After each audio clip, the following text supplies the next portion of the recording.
What grade would you give President Obama? Oh, an F. No question about that. Across the board? Across the board. Even despite the killing of Osama bin Laden? Well, when I look at foreign policy and look at his decisions across the board in foreign policy, I look at the fact that he was looking to have a force of American troops staying in Iraq, securing what had been so hard won there with the status of forces agreement. He failed to achieve it. I look at what's happening in the Middle East. The Arab Spring has become the Arab winter. That's hardly a success. They're listening to me. I told you they're listening to me. Did you hear that? Romney just said the Arab Spring is becoming the Arab winter. Thanks, Mitt. No, I don't care where I get. I'm a great man. I'm like a Chinese proverb. Remember the Chinese philosopher who wrote, "It doesn't matter whether you get credit for what you say as long as people are saying it." Remember that? Do you remember that? Here he is ripping me off. Fine. At least his advisors have finally woke up. They're reading Trickle-Down Tyranny, and they're taking lines out of my book. There's hope for America yet. If Romney can become stronger by repeating lines from my book, he's going to win in a landslide. By the way, that's great. He said the Arab Spring's becoming Arab winter. Well, it's only 6 months after I said it, but nevertheless, better late than never. Unbelievable. Oh, Obama's in trouble. Stock market took a tanking, all following the weak U.S. job growth, also following the scam, the Zuckerberg scam, I call it. People say he had nothing to do with it. I said, really? Okay. That's why he's hiding in Italy and not tipping? He's not tipping, but he's afraid, all these lawsuits, he may need it in the end. 1-800-449-8255. Right. Obama has outspent the past 5 presidents put together. He is like King Ludwig II of Bavaria. He is a madman. You see, you don't understand that madness comes in many forms. You think madness has to be someone running around with foam coming out of their mouth. Madness can come in the form of a nice man, good-looking, nice voice, who's insane. It is possible that we have the first insane president in the White House. It's beyond comprehension how he gets away with it. What really astonishes me is how the Democrat Party elders have not yet taken him, let's say, and said to him, you got to stop pulling us to the left. You're destroying the party. They don't care about the nation, but he's destroying the party. That's all they care about, because the party never had it so good till he came along. And now the party seems they're in terrible disarray, and they're going to lose many seats. They're going to lose in a landslide because of this radical leftist who is basically outspending the past 5 presidents put together. So what I'm saying is they haven't told him yet? No. How do you reach a man who is so sure of himself? How do you reach Valerie Jarrett, who's really running the country? How? You can't. So let's talk about all these things. I mean, I got Bilderberg. I got the soda thing. I got the fact that Romney's using my line from Trickle-Down Tyranny. That alone should make you spring for the money and go buy the book, don't you think? Don't you think you owe it to yourself to finally see what everyone's talking about? Trickle-Down Tyranny. Why do you let liberals get best-selling books? See, this is the one thing that bothers me. The liberals at least back their own. You don't. Shame on you.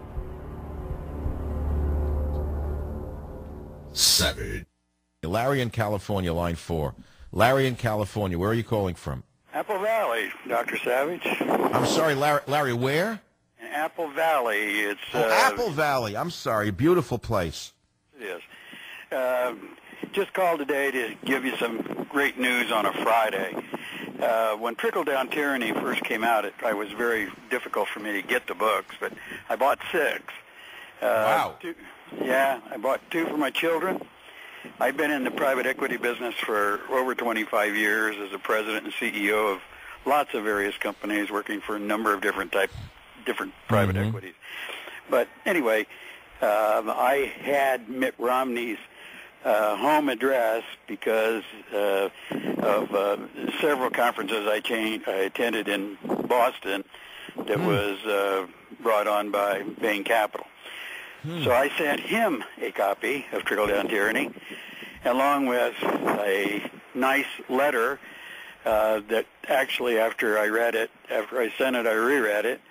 That wasn't really so nice. It was closer to Dr. Savage writing it than me. But anyway, telling him that this is probably one of the best works that has been out, and I read lots and lots of books that I've seen in my lifetime, and I'm 65 years old. And well, Larry, look, as a man in the equities business, you're not an ordinary person. And what's interesting is that if people listen to me, they can get the mistaken notion that I don't understand economics, or I don't understand. I do understand economics quite well, and I also know that there's a great place in the world for investment capital, obviously.